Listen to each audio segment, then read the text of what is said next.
Questo è un grande viaggio. E se ogni volta che senti una turbolenza in volo ti alzi, va dal pilota e dici fammi scendere, finisce che tu non arrivi mai alla fine. Si va avanti anche se l'aereo sente delle turbolenze, dice il presidente del Veneto Luca Zaia, riferendosi alle fuoriuscite dalla Lega di queste settimane e alla campagna acquisti che sta portando avanti il coordinatore di Forza Italia Flavio Tosi.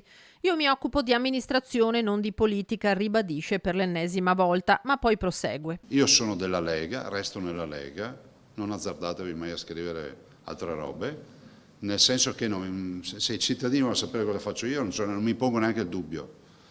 Ne ho vissute tante perché la Lega è la storia della vita, cioè un partito che comincia ad avere più di 30 anni. Ho visto la Lega al 38%, l'ho vista al 2,8%, l'ho rivista su al 16%, cioè ho visto di tutto. Ma ho visto anche Renzi al 42% in Veneto nel 2015, ho visto anche la Forza Italia al 30,3%, quasi al 40% in Veneto, ho visto oggi abbiamo Fratelli d'Italia, è la storia della vita. Alcuni degli scontenti del Carroccio pronti ad andarsene sarebbero proprio dei suoi assessori. Non cita Roberto Marcato, lì il discorso sarebbe troppo complesso, ma accenna a Giampaolo Bottacin e Federico Caner. Ma perché deve andare via Caner?